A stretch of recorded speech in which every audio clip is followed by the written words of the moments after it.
Nós vamos ler Levíticos, capítulo 19. Aqui na frente tem alguns lugares, nas primeiras fileiras aqui. Se tem uma bolsa sentada do seu lado, pede licença para ela e ajuda alguém a sentar. Levanta a mão assim se tem lugar aí ao seu lado. Quem está em pé, por favor, pode chegar. Estamos em Levíticos 19 e temos falado desde maio, quando celebramos os 80 anos da IBAB, ou começamos a celebrar os 80 anos de aniversário da IBAB, nós temos falado sobre abraços que curam, encontros que transformam. E hoje, acredito, é a nossa última conversa sobre isso, pelo menos nessa fase. E eu não poderia deixar de lhes falar a respeito do perdão. Abraços que curam, encontros que transformam. Nós temos sim que falar sobre perdão. Então eu leio Levíticos, o capítulo 19, o verso 18. Diz assim: não procurem vingança, nem guardem rancor contra alguém do seu povo, mas ame cada um o seu próximo como a si mesmo. Eu sou o Senhor. Não procurem vingança, não guardem rancor contra alguém do seu povo, mas ame cada um o seu próximo como a si mesmo. Eu sou o Senhor. Porque esse mandamento de amor ao próximo está ligado com rancor e vingança? É interessante, né? Rancor e vingança e o mandamento de amar ao próximo. Eu gosto muito de ler os rabinos, você sabe. Os rabinos, eles interpretam esse texto dizendo que o entendimento disso aqui é: não guarde rancor e não pratique a vingança, porque o seu próximo é você mesmo. Você e o seu próximo são a mesma pessoa. E especialmente Martin Buber, quando vai falar sobre esse texto aqui, sobre esse conceito de que eu e o meu próximo somos a mesma pessoa, você e o seu próximo são a mesma pessoa, ele diz: imagine que você está descascando uma maçã, está usando a faca na mão direita, e enquanto você tenta descascar a maçã, a sua mão escapa e fere a mão esquerda. A coisa mais tola que a gente pode fazer, ou que você pode fazer, é passar a faca para a mão esquerda ferir também a mão direita. É estúpido. Se a mão direita fez o mal contra a mão esquerda, entre aspas, a mão esquerda não pode fazer o mal contra a mão direita, porque é você ferindo você mesmo. Essa é a ideia: ame ao seu próximo como a si mesmo. Por quê? Porque você e o seu próximo, na verdade, são a mesmíssima pessoa. Mas não somente isso, que você e seu próximo são a mesma pessoa, mas que você e o seu próximo são iguais.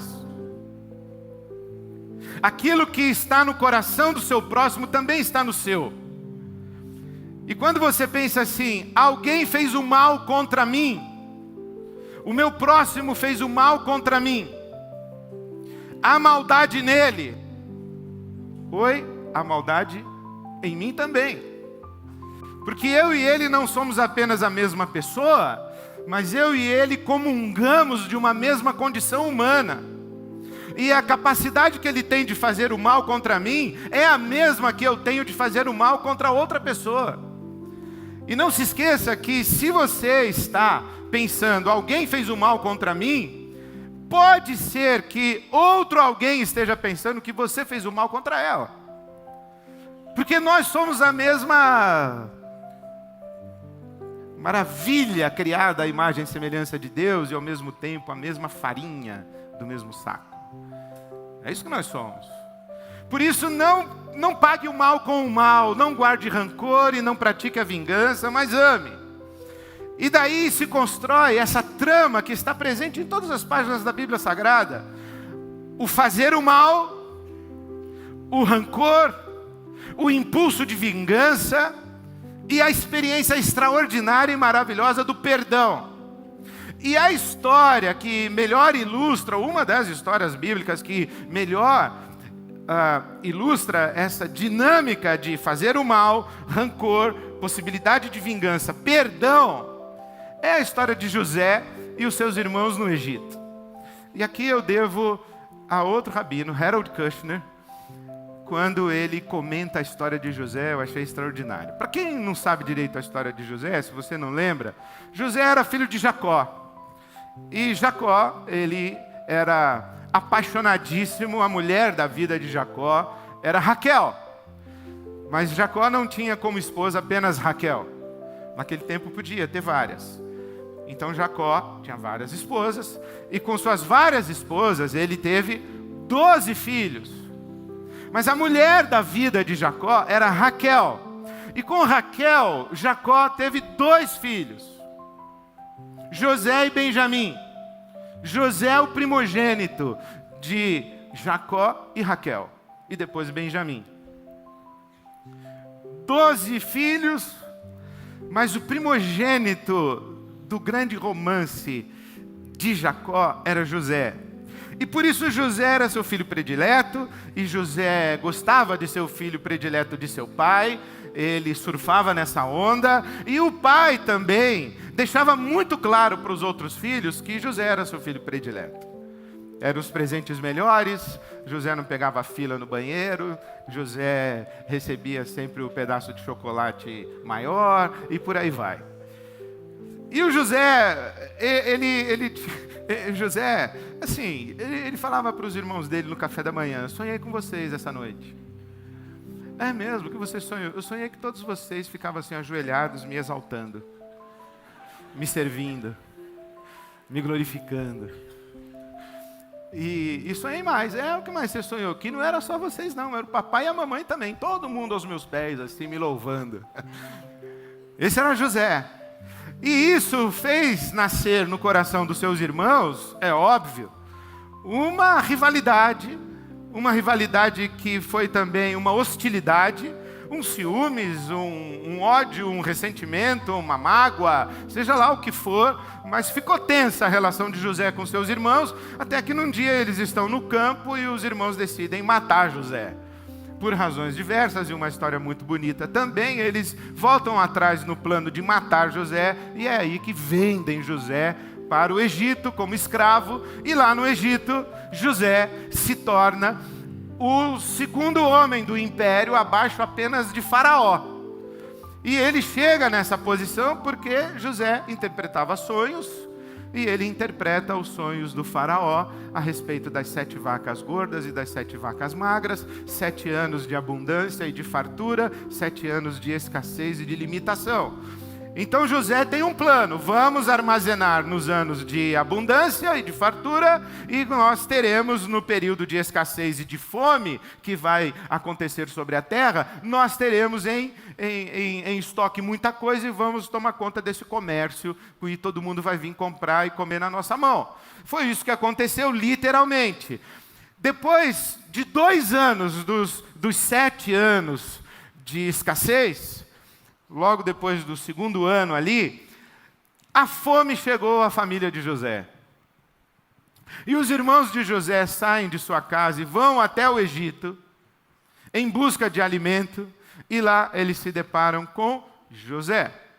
E lá estão os irmãos de José, ajoelhados diante dele, suplicando por alimento, por socorro, suplicando por ajuda, suplicando o favor de José. E agora José está aqui parado, e já se passaram praticamente 10 anos que ele está longe da sua família. E José está olhando para os seus irmãos e tem diante de si a possibilidade da vingança. Agora ele pode vingar. Mas assim, você sabe que vingar é um negócio feio. Se eu fizesse assim essa pergunta hoje para você: quem aqui já se vingou de alguém? Levanta a mão. Você levantaria? É constrangedor. E se eu perguntasse ainda assim: e quem aqui tem orgulho já de ter se vingado de alguém? Aí muito menos. Porque a gente sabe que vingança é um negócio feio. Por isso que a gente não chama de vingança. A gente chama de justiça. A gente chama de fazer justiça, não vingança. E José está ali com seus irmãos diante dele, e ele deve ter sido visitado por esse pensamento ou sentimento, agora é a hora desses caras pagarem o mal que fizeram contra mim. Agora sim vai ser feita justiça. Justiça. E José provavelmente poderia ter pensado que não apenas ele estaria a fazer justiça, mas ele poderia dizer assim: olha, agora está se cumprindo uma profecia. Deus os colocou aqui sob os meus pés. Isso se cumpre um propósito de Deus na minha vida. É colocar a cabeça deles aqui, que eu vou passar o cerol em todos eles agora, porque Deus os trouxe para mim, me deu vitória, me exaltou, porque eu sou o filho de Deus, ou sei lá o quê, o escolhido de Deus, o abençoado de Deus, e agora eu vou fazer justiça. Mas não é isso que José faz. E o Harold Kushner ele diz assim que por 3 razões José não fez a vingança. A primeira que ele disse é que José não se vingou para não se nivelar ao mal que foi feito contra ele. E não se tornar igual àquele que fez contra ele o mal. E eu insisto, tenho repetido e repito isso para mim. Em tempos de ódio, em tempos de cólera, em tempos de mídias sociais e de irresponsabilidade, de fala, de boca, de comentário, de agressividade, em tempos de haters, eu sempre repito para mim: o maior mal que o malvado pode fazer contra mim é me transformar numa pessoa malvada igual a ele. E José está diante dos seus irmãos e diz assim: olha, vocês fizeram mal contra mim, vocês agiram praticando o mal contra mim, mas eu não vou praticar o mal contra vocês, porque eu não quero me tornar igual a vocês. Digamos assim, com todo respeito, eu não quero descer ao seu nível de mal, de maldade. Eu quero ficar aqui. Eu não quero me tornar mal. Sabe por quê? Quando a gente tem um impulso de vingança, um impulso de maldade, quando a gente tem um impulso de pagar mal com o mal, e a gente dá vazão a isso, o mal, ele se instala dentro da gente. Não é só que a gente pratica um ato de maldade. A gente começa a ter o caráter mexido, e a gente começa a se tornar maldoso, malvado. E esse mal contamina o nosso coração. E a gente não pratica o mal apenas contra a pessoa que fez mal contra nós. A gente tem um mal dentro da gente. A gente tem um rancor dentro da gente. A gente tem uma raiva dentro da gente. E ela vai dominando o nosso coração. E a gente começa a tratar de maneira malvada, maldosa e suspeitar mal de todo mundo. Porque a questão não é esse malvado que agiu contra mim. É um mal que agora está dentro de mim. E eu começo a olhar para as outras pessoas achando que todas elas são más. E eu começo a me relacionar de uma forma competitiva, ou uma forma de desenvolver os meus mecanismos de defesa, porque o mal que está dentro de mim, eu pressuponho que está dentro do outro. E que isso que eu estou querendo fazer com ele, é muito provavelmente que ele está querendo fazer comigo. E a gente joga esse jogo de maldades e de malvados. Então, quando José diz assim: eu não vou pagar o mal com o mal, eu não vou fazer mal a você porque você fez mal a mim, ele está dizendo: eu não vou me tornar malvado. E essa é uma grande razão para a gente não praticar a vingança e não guardar rancor. Mas tem uma segunda razão. É que entre praticar a vingança e ter uma família, José preferiu ter uma família. Entre a vingança e a família, ele preferiu a família.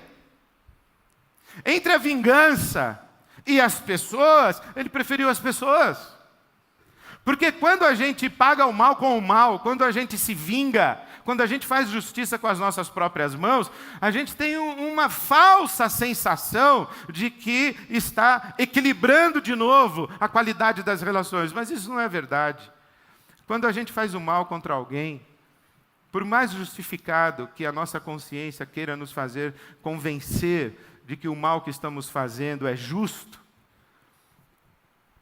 na verdade nós estamos empurrando as pessoas para longe de nós. Porque José pagar aos seus irmãos o mal que lhe foi feito com o mal era empurrar os seus irmãos para longe novamente. E quando a gente tem um mal dentro do coração da gente, e quando a gente se relaciona com as pessoas de maneira maldosa, de maneira malvada, a gente vai empurrando as pessoas aos poucos, aos poucos, aos poucos. Só que enquanto a gente está fazendo isso, a gente está andando a passos largos na direção de um lugar muito ruim de se viver, um lugar chamado solidão. Quem se vinga, quem guarda rancor, quem vive de ressentimentos, expulsa pessoas da sua vida e acaba ficando sozinho. Entre a vingança e as pessoas, escolha as pessoas. Eu me lembro de ter recebido o telefonema de uma jovem um domingo, às 11h30 da noite. Estranhei, atendi. E ela disse: pastor, boa noite. Hoje é o dia do meu aniversário. E eu não queria dormir hoje à noite sem que alguém tivesse me dado os parabéns e orado comigo. Então, por isso, estou ligando para o senhor. Eu falei: deixa eu entender. É domingo, dia do seu aniversário, 11h30 da noite, ninguém deu a você os parabéns e ninguém orou por você? Não. Eu falei: onde estão seus pais? Estou rompida com eles. Onde estão seus irmãos? Também estou rompido com eles. Você não tem amigos? Não, não tenho amigos. Ninguém ligou para mim, então eu não tenho amigos. Eu falei: então não posso te dar parabéns. Vou dar parabéns do quê? Dessa vida que você está vivendo, eu posso orar por você. Mas chamar você a fazer uma visita ao coração de Deus e ao seu coração para saber por que ninguém te deu parabéns no dia do seu aniversário. Onde estão as pessoas? Você expulsou as pessoas da sua vida? Você foi guardando rancor? Você foi guardando ressentimento? E você foi preferindo a vingança ao aconchego da sua família? José estava diante disso, entre a vingança e a família, ele escolheu a família. Entre a vingança e as pessoas, ele escolheu as pessoas. O Harold Kushner diz uma coisa muito linda, ele diz que as crianças brigam e daqui a pouco elas estão brincando de novo. Por isso é uma bobagem quando o pai se mete em briga de filho. Porque as crianças brigam, dali a 2 minutos elas estão brincando de novo. Mas os adultos que começam a brigar por causa da briga dos filhos, eles não brincam nunca mais. As crianças não, elas brigam e daqui a pouco elas estão brincando de novo. Por quê? O Kushner diz assim: porque as crianças preferem ser felizes do que ter razão. E tem muita gente que prefere ter razão do que ser feliz. Tem muita gente que prefere a vingança do que a comunhão. Entre a vingança e as pessoas, escolhem a vingança. Mas tem uma terceira razão, e essa eu gosto especialmente. Por que José não se vingou? Primeiro, para não se tornar um malvado e não se nivelar ao malvado. Segundo, para escolher pessoas em vez de vingança. Para fugir desse caminho de solidão. Então, por isso ele não se vingou. Mas tem uma terceira razão. José não se vingou dos seus irmãos porque ele não queria ser definido pelo mal que foi feito contra ele no passado. Ele queria se libertar, se ver livre desse mal que foi feito, dessa dor que esse mal do passado causou. Porque quando a gente guarda rancor, quando a gente fica alimentando o desejo de vingança, que chama para nós, entre aspas, justiça, a gente fica esperando reparação, pedido de perdão, pedido de desculpas, ressarcimento. E se não dá para ressarcir a gente espera pelo menos que o outro se ferre mesmo. É isso que a gente quer. E enquanto isso mora no nosso coração, a gente está numa prisão definida pelo mal que aconteceu no passado. Nós estamos presos. Daí o Kushner vai dizer uma coisa muito linda. Ele fala assim, que o perdão é um bem que você faz a você mesmo. O perdão cura, mas não cura a pessoa que fez o mal contra você. Pode até curar, mas isso é um problema dela com Deus, ou dela com a consciência dela mesma. Mas o perdão cura você, porque você abre mão da expectativa de ser ressarcido, de ser ressarcida, de ser restituído, restituída, ou de ver que aconteceu mal com a outra pessoa. Você para de ficar olhando para a vida da outra pessoa e você se liberta dessa prisão. É muito interessante isso que o Cláudio Manhães, nosso pastor, falou assim, Ed, você já reparou que a Bíblia não manda pedir perdão, manda perdoar? Eu falei, como é? Ele falou, a Bíblia não manda pedir perdão, não tem um mandamento na Bíblia, peça perdão. Tem lá, perdoe, mas não tem peça perdão. Eu falei, tem sim, perdoa as nossas dívidas, assim como perdoamos aos nossos devedores, tem que pedir perdão para Deus. Para Deus. Não para os outros. Perdoar é um ato, um gesto unilateral. Eu perdoo você, não fico esperando você vir pedir perdão. Eu perdoo. Por quê? Porque eu estou aprisionado nessa gaiola do mal que você me fez. Já estou 10 anos vivendo dentro dessa gaiola. Você já está feliz em outro lugar. E eu estou aqui aprisionado na gaiola, então eu vou abrir mão. Eu vou abrir mão. Vou ser bem assim honesto mesmo com você, o que passa na minha cabeça com isso. Isso aqui está na Bíblia. Está na Bíblia assim, em Romanos capítulo 12. Eu preciso ler a Bíblia para ter coragem para fazer a minha confissão. Romanos 12. Eu não sei se o seu coração é igual ao meu, se você pensa que nem eu, mas Romanos capítulo 12, no versículo 17, diz assim, olha, mesma coisa de Levíticos, palavras do apóstolo Paulo, não retribuam a ninguém mal por mal, procurem fazer o que é correto aos olhos de todos, façam todo o possível para viver em paz com Deus, com todos, façam todo o possível para viver em paz com todos. Por quê? Porque não é possível viver em paz com todos. Por quê? Porque às vezes os todos não querem viver em paz com a gente. Mas aí continua. Amados, nunca procurem vingar-se, mas deixem com Deus a ira, pois está escrito, minha é a vingança, eu retribuirei, diz o Senhor. Não se vingue, não pratique a vingança, ao contrário, se o seu inimigo tiver fome, dele de comer, se tiver sede, dele de beber. Não se deixem vencer pelo mal, mas vençam o mal com o bem. Isso é palavras do apóstolo Paulo. E aí o que eu penso é o seguinte, Ed, não pratique a vingança, não se vingue, deixe Deus cuidar disso. Deus é que vai vingar, Deus é que vai cuidar desse mal, Deus é que é o justo juiz, deixa na mão dele. Então, no meu coração, no fundo, é mais ou menos assim, a pessoa faz o mal comigo, e aí eu tenho vontade de socar ela, mas não posso, porque eu sou crente, sou pastor e tal. Aí eu falo assim, irmão, sabe aquela dívida que você tem para comigo? Então, não é mais comigo, é com Deus agora. Com Deus. Soa meio assim como uma ameaça, entendeu? Agora vai se ver com Deus. É quase que uma maldição. Quase que uma maldição. E se isso é verdade, acabei de me tornar malvado. E acabei de usar Deus para fazer o mal que eu quero fazer.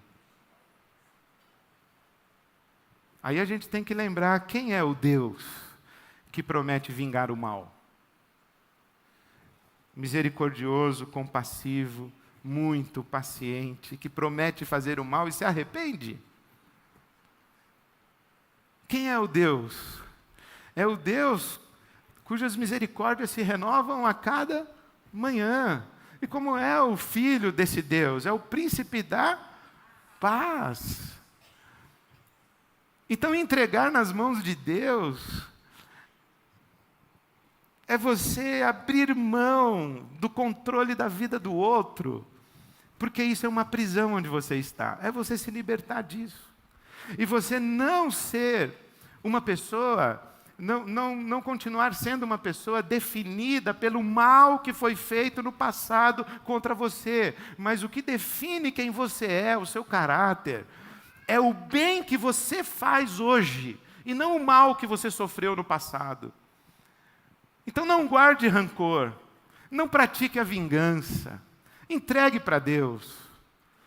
E uma das coisas que sempre me atrapalhou muito, assim, perdoar os outros, vai ficar por isso mesmo? Vai ficar por isso mesmo? Deixa na mão de Deus. Outra coisa que me atrapalhou, perdoar os outros, se eu perdoar, eu vou ter que voltar a ser amigo? Uma coisa é uma coisa, outra coisa é outra coisa. Perdoar é um gesto unilateral. E se a restauração da relação após a outorga do perdão vai acontecer, depende de quem foi perdoado, se ele vai desfrutar do perdão que você concedeu. Mas você não tem que ficar esperando a volta, o retorno, o pedido de perdão, o pedido de desculpas. Você perdoa. E aí você abre os braços e diz o seguinte: olha, eu vou dizer para você uma coisa, você que fez o mal contra você, não precisa falar isso para a pessoa. Tenha paciência, você fica de boa, não vai, imagina. Você, na verdade, quando você perdoa, você abre mão desse rancor, joga isso fora, esse veneno fora, e você não faz a vingança, você está dizendo assim, sabe, eu não quero ser uma pessoa malvada, eu não quero ser uma pessoa amargurada, eu não quero ser uma pessoa rancorosa, eu não quero ser uma pessoa que se relaciona de maneira maldosa e malvada com outras pessoas. Então eu vou deixar isso para lá, vou deixar isso na mão de Deus. Sabe mais, eu não quero vingança, não quero ter razão, eu quero gente comigo. Eu quero pessoas. Eu quero pessoas comigo. Então eu estou aberto a fazer tudo o que eu puder para ter paz com todo mundo.